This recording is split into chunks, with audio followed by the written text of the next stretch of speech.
একেবারে নিখুঁত পরিকল্পনা করে বাজিমাত করল ঝাঁপি। এফএস থেকে শুরু করে এনকা, সাথে পুরো দুনিয়ার চোখে ধুলো দিয়ে দীপকে মৃত প্রমাণ করল সে। কেউ কোনোভাবে বুঝতেও পারল না এত বড় একটা ফাঁদ পাতল ঝাঁপি। অন্যদিকে এনকা এই ঘটনাটা সত্যি না মিথ্যা সেটা যাচাই করতে শ্মশানে পর্যন্ত পৌঁছে গেল, কিন্তু কোনো লাভ হলো না। সবার মতো সেও বিশ্বাস করে নিল দীপ মারা গেছে। এদিকে ঝাঁপি বাড়ি ফিরেই ম্যাডাম এক্সকে ধরবার জন্য বাড়ির গোপন ঘরে উজ্জয়িনী আর দীপকে নিয়ে আলোচনায় বসে।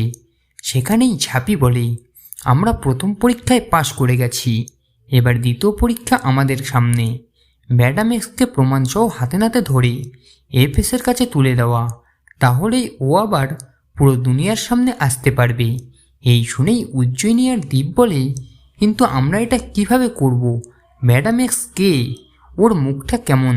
আমরা ওকে চিনি না পর্যন্ত। সাথে সাথে ঝাঁপি বলে, আমরা ম্যাডাম এক্সকে চিনি আর ভালোভাবেই জানি তার সম্পর্কে। এই শুনেই উজ্জয়িনী আর দীপ যথারীতি চমকে ওঠে আর বলে, এসব তুমি কি বলছো ঝাঁপি?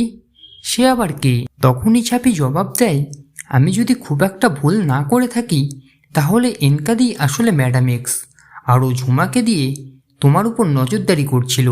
কালকেও তো ঝুমা আমাদের বাড়িতে এসেছিল, তোমরা কেউ হয়তো লক্ষ্য করনি ওই সময়ে, আমি দেখেছি ওকে। এই ঝুমাকে ধরলেই আমরা আসল সত্যি জানতে পারবো।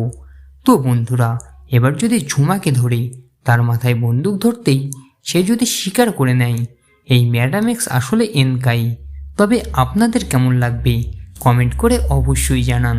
মূল ধারাবাহিক দেখতে হলে অবশ্যই চোখ রাখুন স্টার জলসার পর্দায়। আর এমনই আপডেট প্রতিদিন সবার আগে পেতে হলে আমাদের এই চ্যানেলটাকে অবশ্যই সাবস্ক্রাইব করে দিন।